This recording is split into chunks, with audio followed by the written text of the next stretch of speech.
ஆண்டவராகிய இயேசு கிறிஸ்துவின் நாமத்தினாலே உங்கள் யாவருக்கும் சிமிர்னா ஜெபக்குழு ஊழியங்களின் சார்பிலே அன்பின் வாழ்த்துதல்களை தெரிவிக்கிறேன். கர்த்தரின் சத்தம் என்கிற இந்த நிகழ்ச்சிக்கு உங்களை அன்போடு வரவேற்கிறேன். அன்புக்குரியவர்களே, இந்த நாளிலும் நாம் தியானிக்கவிருக்கிற ஒரு காரியம், அது சாலமோனுடைய மகனாகிய ரெகொபெயாமை பற்றின காரியங்கள். ஆண்டவர் சில குறிப்பான காரியங்களை அல்லது ஒரு பாடங்களை நமக்கு இதன் வழியாக கற்றுத்தர விரும்புகிறார். நாம் கவனமாய் நாம் செவி கொடுப்போம். ரெகொபெயாம் சாலமோனுடைய வாரிசாக வேதாகமத்திலே குறிப்பிடப்படுகிறார். சாலமோனுக்கு 1000 மனைவிகளும் ஏராளமான மறுமனையாட்டிகளும் இருந்தார்கள் என்கிறது குறிப்பிடப்பட்டிருக்கிறது. ஆனால் ஒரே ஒரு குமாரனுடைய பெயர் மாத்திரமே வேதாகமம் பதிவு செய்கிறது, ரெகொபெயாம். இது 1 நாளாகமம் 3 தரப்பட்டிருக்கிறது. 1 ராஜாக்கள் 12வது அதிகாரத்தை அடிப்படையாக கொண்டு நாம் தியானிக்கவிருக்கிறோம்.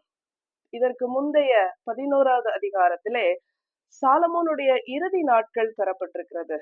அந்த இறுதி காலகட்டத்திலே எப்படிப்பட்டவனாக இருந்தான் என்பதை இந்த வசனம் 33 சொல்கிறது.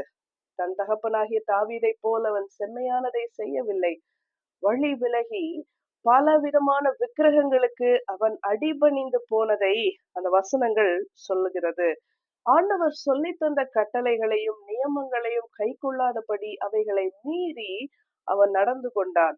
அவன் ஏராளமான மறுமனையாட்டிகள் மனைவிகள் இருந்ததுனாலே அவர்களுடைய வற்புறுத்தலின் பேரிலே ஆண்டவரை விட்டு அவன் விலகி போனதாக வேதாகமம் பதிவு செய்கிறது. ராஜ்யபாரத்தை ஆண்டவர் இப்படிப்பட்ட செயல்களின் நிமித்தமாக சாலமோனுடைய அந்த வம்சத்தை ஆண்டவர் பிரிக்கிறார். சாலமோனுக்கு பிறகு அவனுடைய துன்மார்க்கத்தின் நிமித்தமாக ஆண்டவர் அதை தண்டிக்கும் பொருட்டு தாவீதின் வம்சத்தை நான் சிறுமைப்படுத்துவேன், ஆனாலும் முழுமையாக அல்ல என்று சொல்லி 11வது அதிகாரத்துல இதை வாசிக்கிறோம். 10 கோத்திரங்களை எடுத்து பிரித்து யெரொபெயாமை தலைவனாக்குகிறார். சாலமோனுடைய மகன் ரெகொபெயாம் மீதி உள்ள கோத்திரங்களை வைத்து அரசாளுகிறான். இவனுக்கு இருக்கிற அந்த எண்ணிக்கை என்னவோ குறைவுதான். சரி, இவன் ராஜ்யபாரம் பண்ண ஆரம்பிக்கிறான், அதாவது அரசாள ஆரம்பிக்கிறான். இப்பொழுது என்ன நடக்கிறது? இந்த சீகேம் ஊருக்கு அவன் போகிறான். எல்லாரையும் அவன் சந்திக்கிறான். இந்த சீகேமுக்கு ஒரு விசேஷம் இருக்கிறது. ஏன்? ஆபிரகாம் ஜெபித்து ஆண்டவரோடு பேசிய இடம் இந்த சீகேம். ஆதியாகமம் 12வது அதிகாரம் 6வது வசனத்திலே தரப்பட்டிருக்கிறது. அது மாத்திரமல்ல, யாக்கோபுக்கு ஆண்டவர் தரிசனமாகி யாக்கோபு ஆண்டவருக்காக பலிபீடத்தை கட்டின இடம் இந்த சீகேம். அது ஆதியாகமம் 13:18 முதல் 20வது வசனங்களிலே அது தரப்பட்டிருக்கிறது.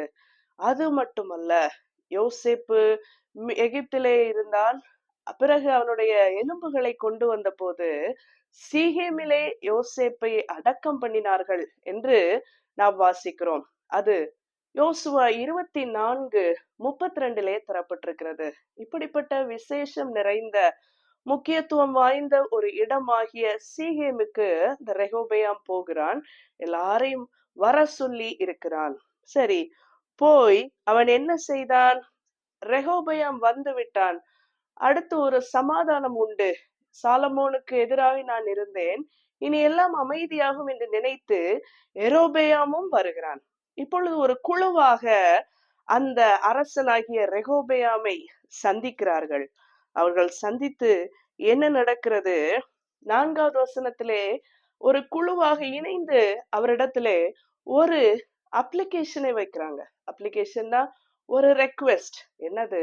உங்கள் தகப்பன் எங்கள் மீது வருத்தமான பாரத்தை சுமத்தினார், நிறைய கஷ்டப்படுத்தினார் உங்க அப்பா. யார? சாலமோனை பற்றி குறிப்பிடுகிறார்கள். நீர் தகப்பன் சுமத்தின கடினமான வேலையையும் அவர் எங்கள் மேல் வைத்த நுகத்தையும் லகுவாக்கும், அப்பொழுது உம்மை சேவிப்போம் என்றார்கள். பொதுவாக புதிதாய் ஒரு பொறுப்பு எடுக்கிறவர்களுக்கு, நாம பொறுப்புக்கு வந்துட்டோம் அல்லது பதவிக்கு வந்துட்டோம், இந்தவங்க எல்லாம் ஒழுங்கா நமக்கு ஒபே பண்ணுவாங்களா, எப்படி நம்மிடம் நடந்து கொள்வார்கள் என்கிற ஒரு கேள்வி இருந்து கொண்டே இருக்கும். இப்படித்தான் ரெகொபெயாமுக்கு இருந்தது. அதனால அவர்களுடைய எண்ண ஓட்டத்தை தெரிந்து கொள்ள விரும்புகிறார். சீகேம்ல எல்லாரையும் வந்து பார்க்கும்போது அவங்க எல்லாம் கேக்குறாங்க, உங்கள் தகப்பன் எங்கள் மீது நிறைய பாரத்தை சுமத்தினார்.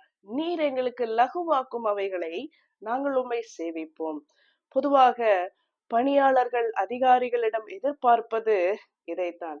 எங்களை நீங்க லகுவா நடத்துங்க, எங்க மேல பாரத்தை சுமத்தாதீங்க அப்படின்றதுதான் அதிகாரிகள் அல்லது ஆளுகிறவர்களிடத்திலே ஜனங்கள் எதிர்பார்ப்பது இதைத்தான்.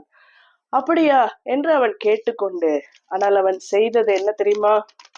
3 நாட்கள் பொறுத்து மறுபடியும் என்னிடம் வாருங்கள் என்று சொன்னான். யோபேயாம் இப்ப தன் தகப்பனோடு நின்ற முதியோரிடத்திலே ஆலோசனை கேட்கிறான். ஜனங்கள் இப்படி சொல்றாங்க, என்ன செய்யலாம் அப்படின்னு ஆலோசனை கேட்கிறான். A wise counsel of elderly people. ஞானமுள்ள ஆலோசனைகளை முதியோரிடத்திலே நாம் கேட்டு தெரிந்து கொள்ளலாம். ஏனென்றால் அவர்கள் தங்கள் வாழ்க்கையின் அனுபவங்களிலே எல்லா சவால்களையும் சந்தித்தவர்கள், அனுபவங்களின் வழியே பாடங்களை கற்றுக்கொண்டவர்கள், எதை எப்படி கையாள வேண்டும் என்பதை, அதனுடைய பலன்கள் என்ன, அதன் விளைவுகள் என்ன என்பதெல்லாம் நன்கு அறிந்தவர்கள். அவர்கள் இந்த ரெகொபெயாமுக்கு ஆலோசனை தருகிறார்கள். என்ன ரொம்ப அழகான அந்த வைஸ் கவுன்சில் அந்த எல்டர்லி பீப்புள் கொடுக்கறாங்க. அருமையான ஒரு ஆலோசனை. 1 ராஜாக்கள் 12:7.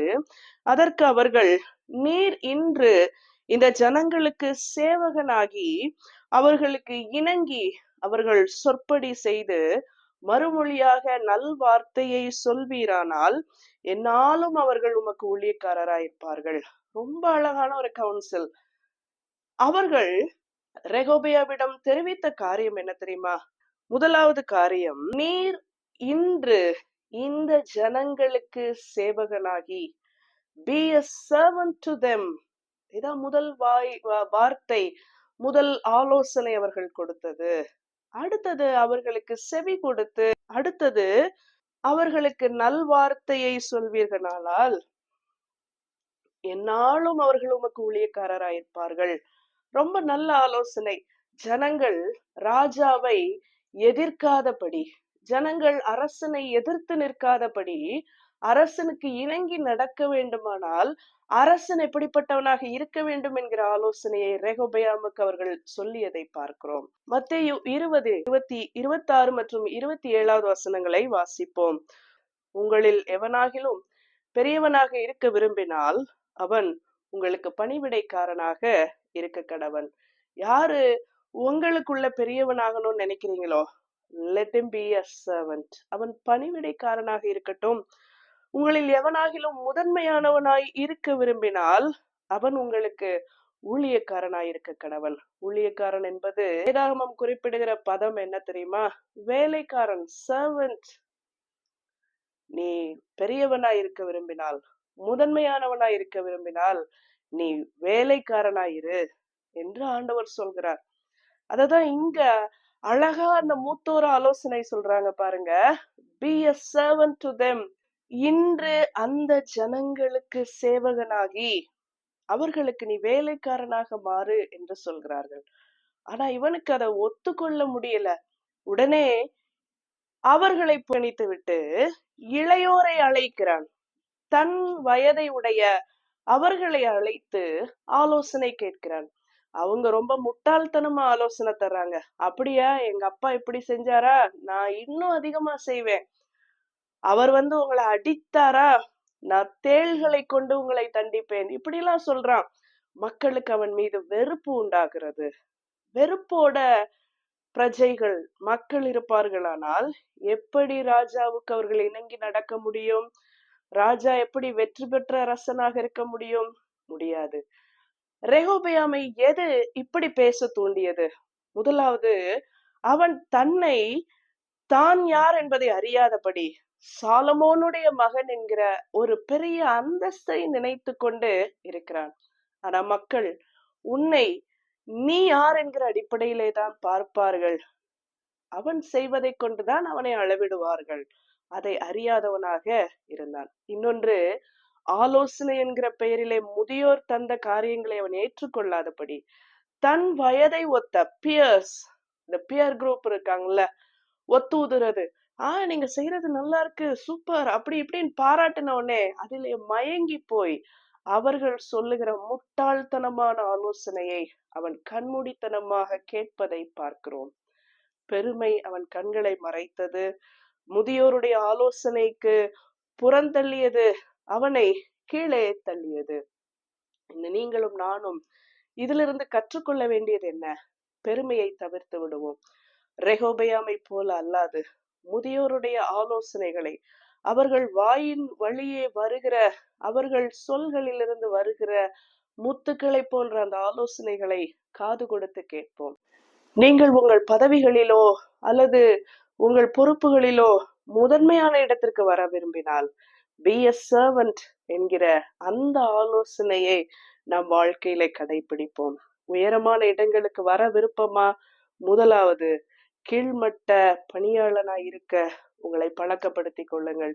எளியவர்களின் நண்பனாக இருக்க உங்களை நீங்கள் தயார் செய்து கொள்ளுங்கள்.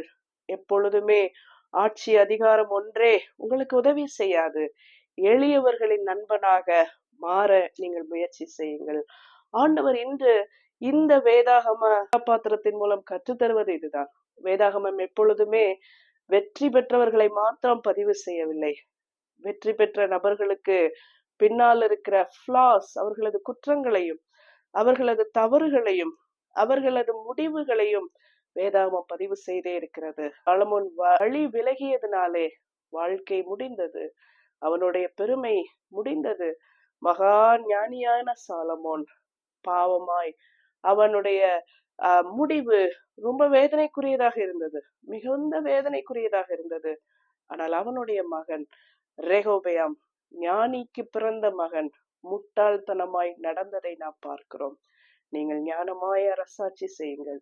உங்கள் குடும்பமோ, நீங்கள் வேலை செய்கிற இடமோ, பணி செய்கிற இடமோ, ஊழியமோ எதுவாக இருந்தாலும் ஞானமான ஆலோசனைகளை கேளுங்கள்.